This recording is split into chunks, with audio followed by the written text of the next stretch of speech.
Yo, with the emergence of Advanced Conquerors Haki, which I believe to be the most potent power-up in the series thus far, it led me to be thinking on who else has Advanced Conquerors Haki outside of Wano, characters that we've already seen thus far, okay? Because you can bet your bottom dollar, once we get out of Wano, it's going to be revealed to us who has Advanced Conquerors Haki. Not all at once, but, you know, just throughout the course of the story. I think one of the most obvious answers is probably Mihawk, okay? And this other group of people that I'm going to be talking about, the Admirals. But for the sake of discussion, write it down in the comment section below on characters that you think, okay, that have Advanced Conquerors Haki. Sabo, Hancock, maybe Weevil, so on and so forth, right? But today we're just going to be focusing on the Admirals. So let's dive right into this, okay? Because before all of this Advanced Conquerors Haki stuff came up, right? It was debated and it was discussed amongst the community if the Admirals even had Conquerors Haki in general. Before the Vivre card confirmed that Sengoku had Conquerors Haki, people believed that Marines didn't have Conquerors Haki as well, or that they couldn't have Conquerors Haki because they follow, because they take orders, because they're under the world government by structure, right? So there are other characters in the series thus far that have have Advanced Conquerors Haki or Conquerors Haki, and they follow and they take orders. Okay, so Rayleigh, Sabo, or not Sabo, Zoro, Katakuri, Odin, okay? These characters have Advanced Conquerors Haki or Conquerors Haki, and they follow the lead of someone else. They have a captain, right? But why isn't that same argument applied to them? Now, we live in this space where if Oda doesn't put it on paper, then that eliminates all ability for a lot of the readers, for a lot of the fans, to use the nuances that the story gives you to say, oh, well, this character probably does have it. I mean, everything that the story told us before, that the story gave us before, had people declaring that Zoro had Conquerors Haki before he even used it. Okay? Before he even used it. So if the fandom can just say that Zoro has Conquerors Haki because of things that he's done, or because of the narrative that is behind him, then why can't we do the same thing? Why can't we give that same respect to the Admirals? Now, I'm not saying that every single Admiral is going to have Conquerors Haki, but an argument can be made that every Admiral has Conquerors Haki, and I am going to point to you to several different occasions onto why you can point at this Admiral having Conquerors Haki. Okay? So let's start with the whole argument of they take orders, they don't or they just take orders. They mindlessly take orders, so on and so forth, right? So first off, I'm going to focus on Aokiji first. The only character that I'll say out of the Admirals who you can possibly say that doesn't have Conquerors is probably Kizaru, and that's because Kizaru's lazy. He just goes with the flow. He's, you know, I can't remember what type of justice. I think it's lazy justice for Kizaru, blind justice for Fujitora, and then absolute justice for Akainu. And I can't remember what Aokiji's is. But anyways, so with Aokiji, right? Aokiji did not subject to the will or he challenged Akainu for the Fleet Admiral position. Obviously, Sengoku recommended Aokiji to be Fleet Admiral.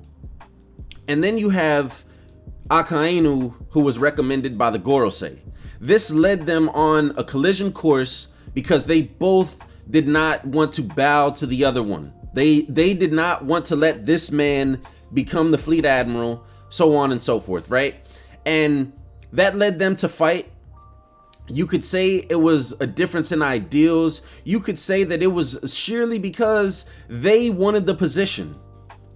That is a battle of wills. And to say that they can't have Conquerors Haki because they follow someone else. You can follow someone else but have an unfoldable will. Okay? Now, before I get into the other examples, I want to specifically highlight this conversation between Don Chen Zhao and Luffy. So Don Chen Zhao asks Luffy what kind of king he wants to be after he sees that Luffy has Conquerors Haki, right? After he sees that he has the disposition of the king. Okay? Luffy replies, I want to be the Pirate King. Don Chen Zhao laughs. Okay? He laughs at him. And then he tells him that the only ones that can decide who the Pirate King are those supreme kings. Okay? Now, he tells Luffy also that Luffy, to become the Pirate King and to surpass Roger's era, that he would have to not only defeat the 4 Yonko, but the Admirals as well. Okay? And then after this, he says that those supreme kings are the ones that decide who sits upon that throne. Okay? So Don Chen Zhao highlights that Luffy is going to have to defeat not only the Admirals, or not only the Yonko, but the Admirals as well. And then he goes on to say that only those supreme kings decide who sits atop that throne. Now, for those that are going to question this is in chapter 717 and 719 respectively.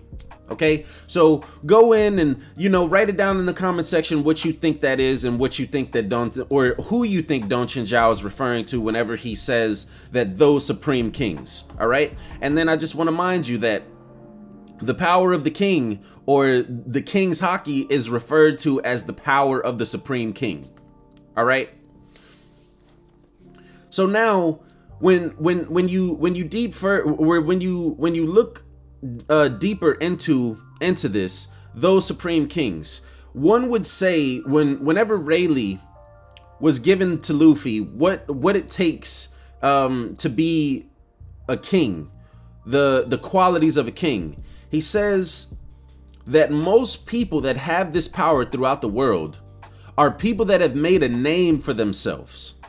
Okay? Now, wouldn't you say that the Admirals have made a name for themselves amongst the world to be considered the 3 great powers? And it's all, like, we've seen through time and time again, whenever Aokiji comes up, they're like, yo, that is an admiral. That is Aokiji. Whenever Kizaru came to Sabaody, everyone knew, oh no, that is Kizaru. So on and so forth. They have the what is it? It's almost an aura around their presence, around their names. Okay? Kizaru, Aokiji, and Akainu are not even their real names. Okay? That is their epithet. Red dog, yellow monkey, blue pheasant. Okay? So you could say that goes into how they have made a name for themselves, right? All right, now let's move on. Let's move on from here and let's talk about Fujitora more specifically. Another one, the purple tiger. Okay? Fujitora, although that he is under he's under the hierarchy in the world government, Fujitora has challenged the world government at every single turn that he has been in the story. Okay? He bowed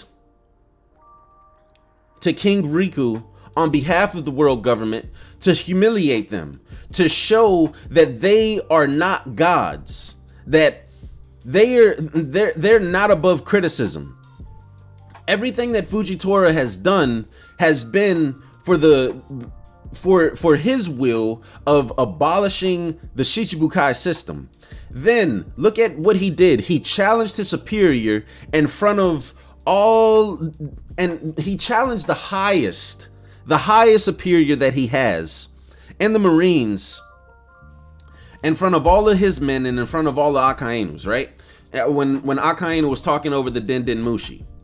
Okay, Fujitora specifically said that if our credibility is taken from us from one instance of humbleness, then did we have any credibility to begin with? So he's questioning authority. He's not falling in line with what they say and what they tell him to do. Okay? So Fujitora directly challenged Akainu, and he challenged the ideals of the world government. And then let's get into Akainu.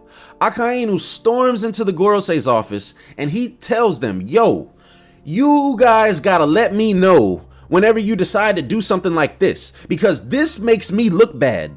Okay, so Akainu is echoing Fujitora's sentiments on making him look bad, and all because of Dofi.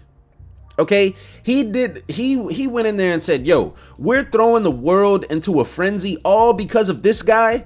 You guys need to let me know the next time that you decide to do this, because you're putting my neck on the line. Like, people don't got to look at you. People have to look at me. So he goes and he challenges his superiors.